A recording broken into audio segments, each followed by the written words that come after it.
Assalamualaikum warahmatullahi wabarakatuh. Alhamdulillahirabbil alamin wa bihi nasta'i ala umurid dunya waddin. Asyhadu alla ilaha illallah wa asyhadu anna Muhammadan abduhu wa rasuluhu la nabiyya ba'da. Rabbi shrahli sadri wa yassirli amri walul 'uqdatam min lisani yafqahu qawli amma ba'du. Baiklah, sebelumnya perkenalkan, nama Ana Muhammad Akbar dari jurusan Pendidikan Teknik Bangunan Stambu 2019 Fakultas Teknik. Di sini Ana ingin meresum buku Fikih Dakwah karangan Syekh Mustafa Masyur pada bab 3 dan bab 4, di mana bab 3 membahas tentang Ikhwanul Muslimin dan bab 4 membahas tentang dakwah fardiyah yang telah dibawakan oleh pemateri sebelumnya, yaitu Abangda Rizky Aditya. Baiklah, Ana langsung masuk ke bab 3, yaitu tentang Ikhwanul Muslimin. Apa itu Ikhwanul Muslimin?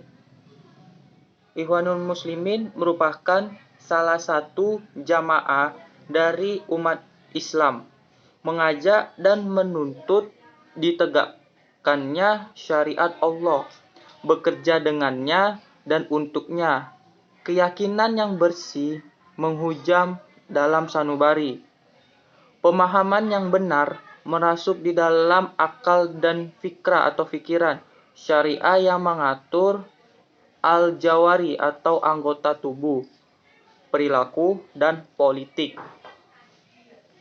Sejarah Ikhwanul Muslimin. Ikhwanul Muslimin didirikan oleh Imam Hasan al-Banna di Mesir pada tahun 1928 Masehi. Muncul pertanyaan dari masyarakat mengenai Ikhwanul Muslimin. Bagaimana jamaah ini menjawab pandangan jelek di masyarakat?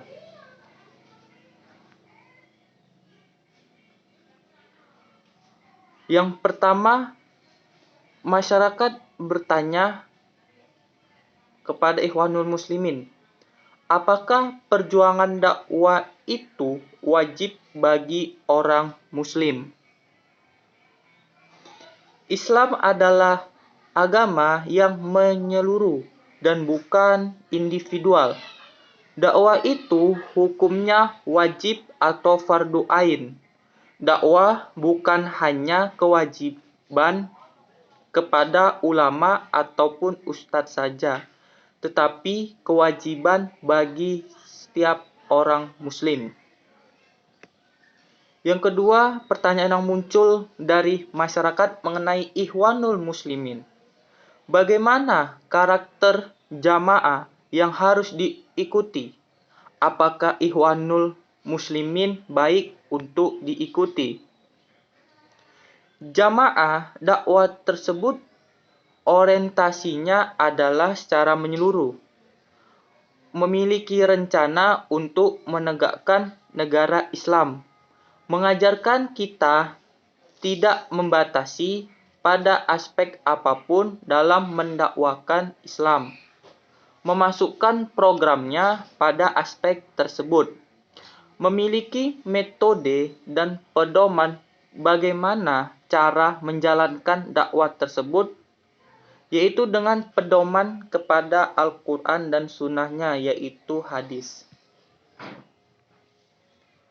Pertanyaan yang ketiga yang muncul dari masyarakat mengenai Ikhwanul Muslimin. Apakah Ikhwanul Muslimin dan pemimpinnya sekarang telah menyimpang dari ajaran Imam Syahid Hasan al-Banna setelah wafat?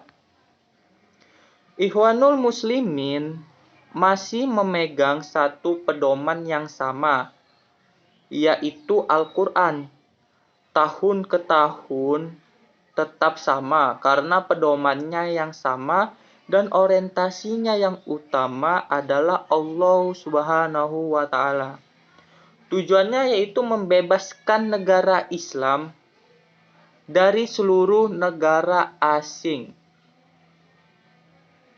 Selanjutnya masuk ke bab 4 mengenai dakwah fardiyah. Dakwah fardiyah itu merupakan dakwah yang dikerjakan secara personal ataupun individual. Kalau dakwah aminah itu dia dakwah yang dikerjakan secara berkelompok. Perjuangan dakwah yang dilakukan bagaikan membangunkan orang yang sedang tidur. Itu menurut analogi dari Hasan al-Banna. Ada 7 tahapan dari dakwah fardiyah. Yang pertama, membina hubungan dan mengenal orang yang didakwai. Yang kedua, membangkitkan Islam yang mengedepankan dalam jiwa. Yang ketiga, membantu memperbaiki keadaan dirinya, mengenalkan perintah Allah Subhanahu wa Ta'ala. Yang keempat, menjelaskan tentang makna ibadah, kemudian mengajaknya. Yang kelima, menjelaskan mengenai perintah Allah secara lebih dalam. Yang keenam, menjelaskan bahwa pola dakwah yaitu secara berjamaah, bukan individual ataupun masing-masing. Yang kedelapan dan yang terakhir, maksudnya yang ketujuh dan yang terakhir, menjelaskan kesadaran objek dalam berdakwah. Demikian resume bedah buku yang Ana bawakan pada bab 3 dan bab 4 karangan Syekh Mustafa Masyur. Lebih dan kurang Ana mohon maaf. Billahi wa taufiq wal hidayah. Wassalamualaikum warahmatullahi wabarakatuh.